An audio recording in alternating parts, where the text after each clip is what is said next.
open a book in iBooks and you can actually add annotations to any book you have.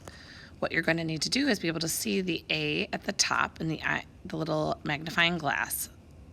If you don't see that, you're going to need to tap in the middle of the page to get that accessible.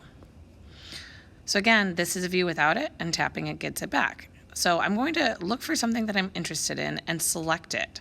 I can highlight it, and that would just make it colored. But if I'm annotating, I actually need to add a note. So again, highlight the whole thing you want to go back to and click Note. It's important to make sure the whole line is actually highlighted so that you can easily refer back to it in class discussion.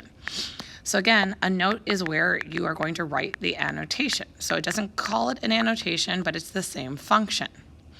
So make sure you add that whenever needed, and so you can go back to it later. The next thing that you're going to want to do is, after you've added a bunch of notes, find them. So at the top left corner of the page is a triple line. So up there is where we're going to look. Moving my cursor down a little, I clicked on that, and this takes me back to the beginning of the book. So the beginning of the book will have contents, bookmarks, and notes at the top. Contents are just the table of contents. Bookmarks are if you add those, but what we are really focusing on is notes. Notes are the areas that we've highlighted, and then we've written something down there that to emphasize.